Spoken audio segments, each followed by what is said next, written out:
बच्चों income tax के हम रूल्स लिख रहे थे। तो इनकम टैक्स में चैप्टर चल रहा था इनकम फ्रॉम हाउस प्रॉपर्टी, जिसके अंदर दो डिडक्शंस होती हैं। फर्स्ट डिडक्शंस में आपको लिखा चुका था इससे पहली वीडियो में। आज सेकंड डिडक्शन शुरू करते हैं, interest on loan under section 24B, ऋण पर ब्याज की कटौती। इफ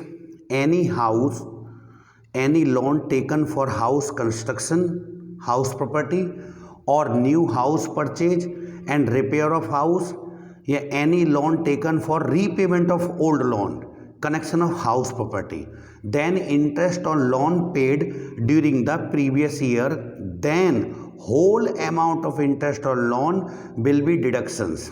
इसका मतलब क्या है बच्चों, जैसे मकान बनवाने के लिए आपने जिस मकान पर अब आप इनकम कर रहे हो, भारत सरकार आपसे टैक्स मांग रही है, इनकम टैक्स विभाग आपसे टैक्स मांग रहा है, उस मकान को बनवाने के लिए यदि आपने कोई कर्जा लिया है तो उस कर्जे पर जो चालू वर्ष के दौरान, प्रीवियस ईयर के दौरान जो ब्याज चुका रहे हैं, या आपने आउटस्टैंडिंग में नहीं भी चुकाया हो तब भी आपको डिडक्शन मिलेगी। कह रहा है यदि कोई मकान का निर्माण करवा रहे हैं, या कोई मकान नया खरीद रहे हैं, या मकान की रिपेयर करा रहे हैं, या पहले लोन ले रखा है मकान को बनवाने के लिए, अब उसका रीपेमेंट कर रहे हैं, उसकी किस्तें वगैरह चुकाने के लिए, या उसी लोन को रीपेमेंट करने के लिए आपके पास व्यवस्था नहीं है पैसे की तो और लोन ले लिया, तो उस नया लोन भी क्योंकि मकान से संबंधित होगा तो आपको उसकी कटौती मिल जाएगी। लेकिन एक बात ध्यान रखना, केवल मकान से संबंधित ही लोन होना चाहिए। ऐसा नहीं हो कि मकान के संबंध में ना लेकर आपने लोन तो ले लिया और बेटी के ब्याह में खर्च कर दिया, बेटे की स्टडी में खर्च कर दिया, तो डिडक्शन नहीं मिलेगी। हाँ, लोन मकान के संबंध में लिया है तो डिडक्शन मिलेगी। क्या रखा है, if interest on loan is outstanding then also deductions get of interest on loan. यदि चालू वर्ष के दौरान, प्रीवियस ईयर के दौरान, यदि कर्ज पर जो ब्याज है आउटस्टैंडिंग है, अभी आपने पेड नहीं किया है, आपके ऊपर ड्यू है, तब भी डिडक्शंस मिल सकती है। ड्यू वाले केस में भी डिडक्शन मिल सकती है, मिलती है। क्या रखा है, नोट नंबर 1, ध्यान रखने योग्य बातें। But outstanding interest on loan is not deductions for next any previous year. सही बात है, जब इसी साल घटाने का अधिकार भारत सरकार ने दे दिया तो अगली किसी प्रीवियस ईयर में फिर घटाने का आपको अधिकार नहीं, क्योंकि आप पहले ही घटा चुके होंगे।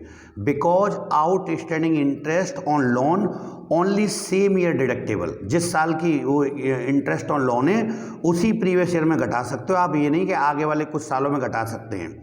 फिर क्या रखा है बच्चों, आपसे आगे चलें। Note number 2, if interest on loan of construction period, निर्माण की अवधि, if interest on loan of construction period, निर्माण की अवधि का कोई ब्याज है, period given in the question, then 1/5, 1/5 part, 1/5 part of the interest of construction period deductions in previous year. कह रहा है निर्माण की अवधि, मान लो मकान बनता रहा, आपका बनता रहा कई साल, तो अभी चालू साल में क्योंकि आप मकान पे इनकम कर रहे हैं प्रीवियस ईयर में, तो भारत सरकार आपसे टैक्स मांग रही है। तो वो बंदा कहता है कि गवर्नमेंट, जब मैं मकान को निर्माण कर रहा था, जब मेरा मकान बना भी नहीं था, जब मकान पे इनकम नहीं होती थी, तो ऋण पर ब्याज तो मैंने तब भी चुकाया, आज इनकम हो रही है तो आप टैक्स मांगने मुझसे आ गए, और तब मैंने चुकाया था, वो वाली ब्याज की कटौती कौन देगी? तो गवर्नमेंट कहती है घबराओ मत, आपको वो डिडक्शन मिल जाएगी। जितने भी महीने आपका मकान बनता रहा, निर्माण होता रहा, कंस्ट्रक्शन होता रहा, सारी डिडक्शंस ले लो, सारी कटौती ले लो पूरी अमाउंट की, पर एक बार में मत लीजिए। आप उसकी 5 किस्त बना लो, 1 by 1, एक एक करके टुकड़े वाइज देंगे। 1/5 इस साल लो, 1/5 नेक्स्ट ईयर लो, 1/5 नेक्स्ट ईयर, 5 किस्त बनाकर धीमे धीमे देते। तो लिखा है 1/5 part of the interest of construction period deductions in the previous year and add with interest on previous year. यानी किसके संग, 1/5 तो कंस्ट्रक्शन पीरियड की हो गई, और कंस्ट्रक्शन पीरियड के अलावा जो प्रीवियस ईयर के दौरान की इंटरेस्ट है, वो दोनों इंटरेस्ट आप जोड़ लेंगे, और दोनों इंटरेस्ट को जोड़कर आपको तो इस प्रकार बच्चों इंटरेस्ट ऑन लोन की कटौती मिलती है। क्या क्या रखा है, interest on loan of construction period, निर्माण की अवधि की ब्याज है, given in the question, then 1/5 part of interest of construction period deductions in the previous year and add with interest of previous year. मतलब दो तरह की इंटरेस्ट, जो करेंट ईयर के दौरान यानी प्रीवियस ईयर जिस पर टैक्स की कैलकुलेशन की जाती है, उस ईयर की बैच तो कितनी भी बड़ी क्यों ना हो, कितनी भी अमाउंट क्यों ना हो, उस अमाउंट को, पूरी अमाउंट को ले लेंगे और कंस्ट्रक्शन पीरियड की जो इंटरेस्ट आएगी उसका केवल 1/5 पार्ट उसके साथ जोड़ेंगे, तो प्रीवियस ईयर के दौरान टोटल कटौती आपको डिडक्शन मिल जाएगी। आप उसको करंट ईयर भी कह देते हैं। तो क्या कह रहा है, चाहे हम उसको प्रीवियस ईयर बोलें या करंट ईयर बोलें। सर ये कंस्ट्रक्शन पीरियड क्या होता है, निर्माण की अवधि क्या होती है, चलो अब इसको समझाते हैं। क्या रखा है बच्चों, कंस्ट्रक्शन पीरियड, निर्माण की अवधि। क्या रखा है, construction period will be start, कहाँ से शुरू कर देते हैं कंस्ट्रक्शन पीरियड को, construction period will be start from taken date, जिस दिन से लोन लिया है, taken date till 31 March 31 March before house completed. Completed मतलब बनकर तैयार है, बिल्ट डेट, यानी मकान बनने की कोई डेट, कुछ भी डेट दी होगी, उस बनने की डेट से पहले वाली जो 31 मार्च है। क्या रखा है, construction period will be start, कहाँ से शुरू हो जाएगा, from taken date, loan taken date, till कहाँ तक होगा, टिल 31 मार्च बिफोर, 31 मार्च को एंड करते हैं हमेशा, क्योंकि इनकम टैक्स की जो ईयर है वो 31 मार्च को बंद होती है। तो क्या रखा है, 31 March before 31 March before house completed built date, मकान बनने की तिथि से पहले, मकान के निर्माण होने की जहाँ भी कंप्लीट हुआ हो उससे पहली वाली 31 मार्च लेते हैं। सर समझ में नहीं आ रही आप क्या कहना चाह रहे हैं। चलिए मैं कंस्ट्रक्शन पीरियड को एक एग्जाम्पल के तौर पर समझाता हूँ, उदाहरण लेते हैं, तब बात समझ में आई कि हम कहना क्या चाहते हैं। लीजिए बच्चों के एग्जाम्पल के माध्यम से बात को समझते हैं। मैंने लिखा है फॉर एग्जाम्पल, उदाहरण के लिए, for example, loan taken 1 January 2017 but house completed, यानी बिल्ट, बनकर तैयार हुआ 30 November 2020, then here construction period will be, क्या बोला है कि यदि लोन 1 जनवरी 2017 को आपने लिया है बट मकान बनकर जो कंप्लीट हुआ है वो हुआ 30 नवंबर 2020 को, देन तब कंस्ट्रक्शन पीरियड क्या होगा, तो हियर, यहाँ पर कंस्ट्रक्शन पीरियड विल बी, ध्यान से सुनना, लोन लेने वाली डेट से शुरू करते हैं बेटे, तो 1 जनवरी 2017 से शुरू करेंगे, टू कब तक, जिस दिन ये मकान बनकर कंप्लीट हुआ बताता है, ये कब बता रहा है, 30 नवंबर 2020 को, पर इससे पहली 31 मार्च, हमको इससे पहली 31 मार्च लेनी होती है, क्योंकि इनकम टैक्स की अमूमन साल 31 मार्च को खत्म होती है, तो इससे पहले 31 मार्च किस सन की निकल के गई होगी, इसी सन की गई होगी 2020 की, तो लिख देंगे 31 मार्च 2020। मतलब क्या हुआ कि कर्ज जहाँ से लिया है वहाँ से शुरू होता है कंस्ट्रक्शन पीरियड, और मकान जिस दिन बनकर कंप्लीट हुआ उससे पहले 31 मार्च, उससे बिफोर 31 मार्च, तो इससे पहले 31 मार्च 2020 की गई होगी। तो कंस्ट्रक्शन पीरियड आपका हो गया, निर्माण की अवधि आपकी हो गई 1 जनवरी 2017 टू 31 मार्च 31 मार्च 2020। अब इसलिए क्या होगा, अब देखिए, क्योंकि जनवरी से साल शुरू हुई तो दिसंबर पे अगर ईयर को ख़त्म करते हो हम, तो पूरे 2017 में 2017 के 12 महीने हो गए बच्चों, फिर 2018 के 12 महीने हो गए, 2019 में 12 महीने हो गए, लेकिन जैसे ही 20 शुरू होगी 2020, तो 2020 में केवल 3 महीने होंगे बच्चों, क्योंकि 2020 में ईयर कहाँ पे ख़त्म कर दी, 31 मार्च, तो जनवरी फरवरी मार्च 3 महीने लगेंगे। अर्थात मकान कंस्ट्रक्शन पीरियड कब तक बनता रहा, निर्माण की अवधि कितनी रही, 12 महीने 2017 में, अरे जनवरी से दिसंबर तक 12 महीने होते हैं भाई, 1 जनवरी से शुरू करके दिसंबर तक 2017 को ले रहे हैं मान लो, तो 2017 में 12 महीने, सेम कहानी जनवरी से दिसंबर 2018 में 12 महीने, और सेम कहानी जनवरी से दिसंबर तक 2019 में 12 महीने। लेकिन जैसे ही बेटे 2020 शुरू हुई तो उसमें केवल 3 महीने लेंगे, जनवरी फरवरी मार्च, क्योंकि 31 मार्च को ख़त्म हो गया।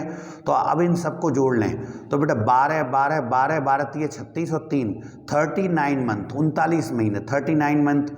और इसी बात को हम ऐसे भी कह सकते हैं कि 3 साल तो कंप्लीट लगे और 3 महीने, 3 साल 3 महीने भी कह सकते हैं, या हम 39 मंथ कह सकते हैं। चलिए अब आगे कह रहा है सेल्फ ऑक्यूपाइड। ये सेल्फ ऑक्यूपाइड क्या होता है बेटे, इसको हम कहते हैं निर्माण की अवधि, स्वयं रहने वाला पोर्शन। मान लो आपने बेटे मकान है, तो मकान मालिक उसमें स्वयं रहेगा, तो क्या रखा है निर्माण की अवधि, सेल्फ ऑक्यूपाइड। ध्यान से सुनना, सेल्फ ऑक्यूपाइड हाउस, स्वयं के रहने वाला मकान, जिसमें हम स्वयं रहते हैं। अमूमन सब जन तुमने देखा हो, हम तुम लोग सभी अपने अपने घरों में रहते आए हैं बचपन से, तो उसी मकान की चर्चा हो रही है जिसमें हम स्वयं रहते हैं, उस पर कभी इनकम तो कुछ होती नहीं है बच्चों। तो सेल्फ ऑक्यूपाइड का मतलब हो गया स्वयं के रहने वाला मकान, या स्वयं के रहने के प्रयोग में हो रहा मकान, उसको कहते हैं बेटा सेल्फ ऑक्यूपाइड। जब स्वयं ही मकान को तुम प्रयोग कर लोगे तो उस पर इनकम तो कुछ होगी नहीं। तो क्योंकि खुद सोच के बताओ, आप बचपन से लेकर अब तक जिस मकान में रहे उस पर इनकम कहाँ होती भाई? इनकम करने की तो मकान आपको किराए पर उठाना पड़ेगा। तो नोट लिखा है, नोट इफ़ ओनर, जो मकान का मालिक है, if owner of house use whole year self residence, अपने स्वयं के रहने में प्रयोग करता है, पर्पस ओनली, अगर मकान के मालिक ने मकान को स्वयं रहने के पर्पज में प्रयोग किया है केवल, देन नो इनकम, तो उस पर कोई इनकम क्रिएट नहीं हो सकती, उस पर इनकम होगी नहीं from house. Then only deductions receive for interest और लोन। तो सवाल के अंदर कोई इनकम नहीं होती, क्वेश्चन को सॉल्व भी नहीं करते, पर हाँ एक कटौती गवर्नमेंट उस पर भी दे देती है इंटरेस्ट लोन की। वो कहेगा गवर्नमेंट, एक तरफ मैंने मकान जो किराए पर उठाया उस पर तो तुम्हें इनको इनकम नजर आ रही है, लेकिन जिस मकान में मैं स्वयं रहता हूँ बनवा के, उसके लिए तो मैंने लोन लिया है और उस पर मैं ब्याज चुकाता हूँ, तो उसकी डिडक्शंस कौन देगा? तो गवर्नमेंट उसकी डिडक्शंस भी दे देती है, तो इंटरेस्ट और लोन कहते हैं। सर इसके नियम क्या हैं? नियम इस प्रकार है, रूल्स एज अंडर, स्वयं के रहने वाले मकान के रूल की बात हो रही है।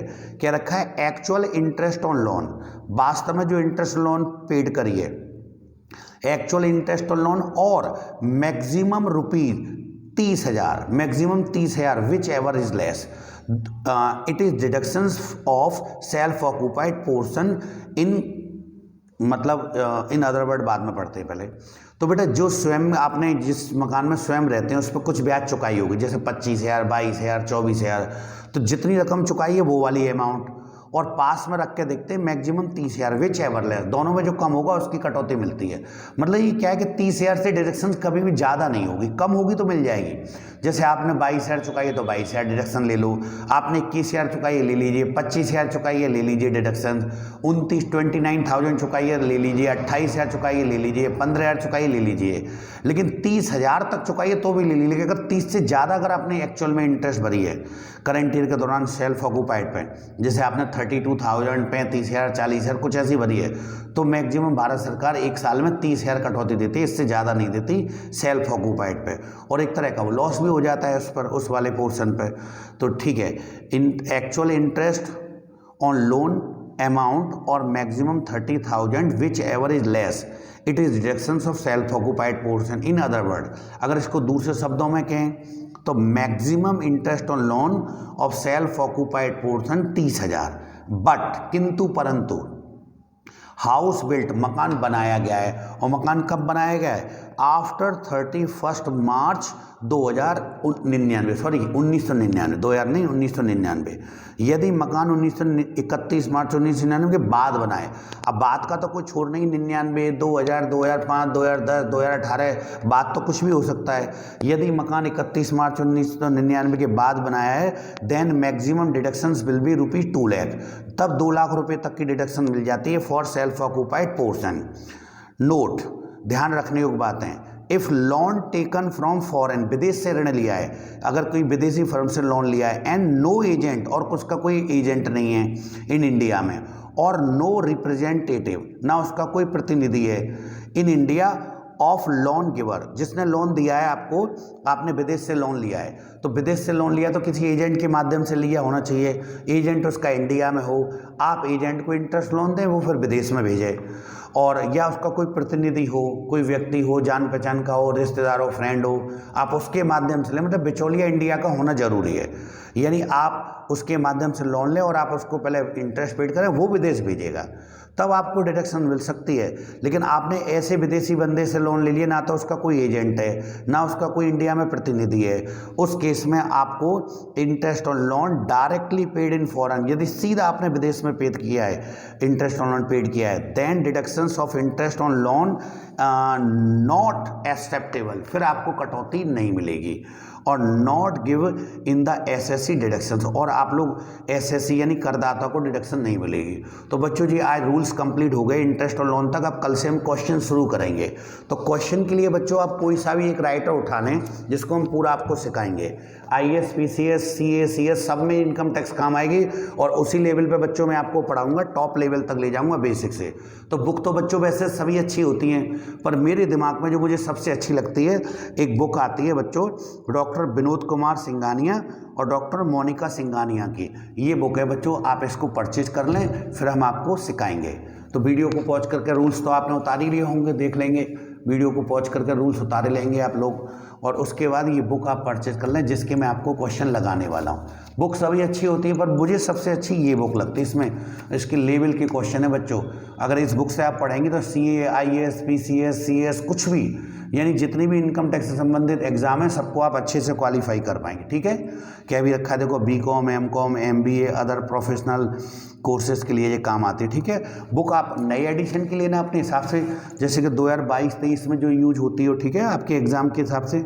चलिए मिलते हैं नेक्स्ट वीडियो में, और आप लोग वीडियो को पॉज करके रूल्स उतार लेना बच्चों। मेरे वीडियो को लाइक करें, शेयर करें, सब्सक्राइब करें मेरे चैनल को, और मुझे बताते रहें कि मैं किस टॉपिक पे वीडियो बनाऊं जिससे कि आपको अच्छे से सारी बातें समझ में आए।